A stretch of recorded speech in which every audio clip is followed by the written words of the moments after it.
Ottawa Police Chief Vern White did the honors unfurling the rainbow flag, which represents the gay, lesbian, bisexual and transgender people in the capital region.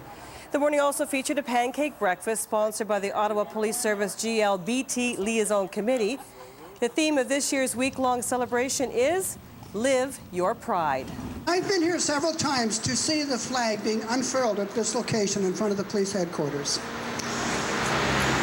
As a member of the community and a volunteer, and your financial support to 10 Oaks and to the Capital Pride Festival is very much appreciated.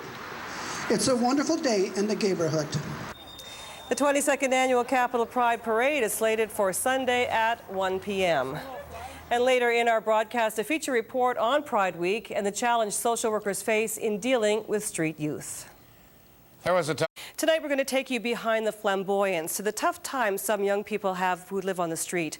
Almost 50% of street youth served by the Youth Services Bureau are not heterosexual. Those huge numbers indicate a high correlation between sexual identity and homelessness. Tonight, CTV's Timothy Walker asks, why? It is a colorful flood of pride, but is it necessary? Often people say, well, I'm heterosexual and we don't do a parade about that, but you also don't face the reality and the discrimination and the hate related to your sexual orientation. How, though, is that very public display in part a key to reducing homelessness? Homelessness is not a choice, it's a lack of options. And a lack of acceptance. One of the things struggling teens are seeking when they turn to the streets, where diversity is a way of life. There's a huge number of street-involved youth that are alienated from their families as a result of their sexual identity. Sophia Kelly works with street youth struggling with sexuality and gender issues.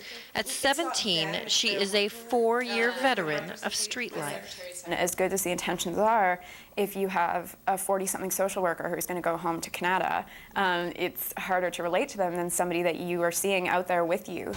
A Youth Services Bureau success story, she works with the Youth Engagement Program to help heal wounds and bring young people in from the cold. So here, if we go to... Janet Dickinson is another success. Together, they try to educate. So I can't believe how there can be so much hatred towards the GLBTTQ community because it's all based on love.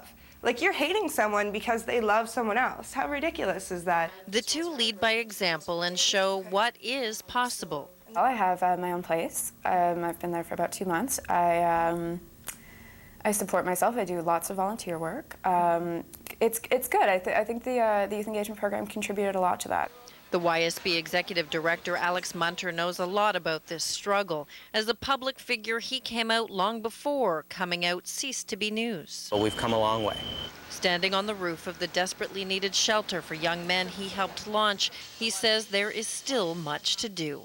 Well, we do know that the incidence of depression, of suicide, for example, are much higher amongst kids who are struggling with sexual identity, gender identity issues. A lot of times, that feeling of unacceptance turns into their schoolwork, and then they start doing badly in school, and then their friends are like, what are you doing? And then they start meeting other people, and they might not be the best persons for them. So it can really boil over into every aspect of their life. And early intervention can prevent them from being preyed upon by pimps and drug dealers, those who will entrench the vicious cycle of street life. You lose the good friends and you make the bad ones, and it's difficult and it's really, really hard to see a way out, but I was just very, very lucky to have this wonderful resource. So when they parade, they are sending a message to those lost in the crowd that they are not alone. It's just an awareness week for people in the community to just be aware that there's diversity and we should respect people for who they are and not who they love. And their desire for acceptance will be on parade.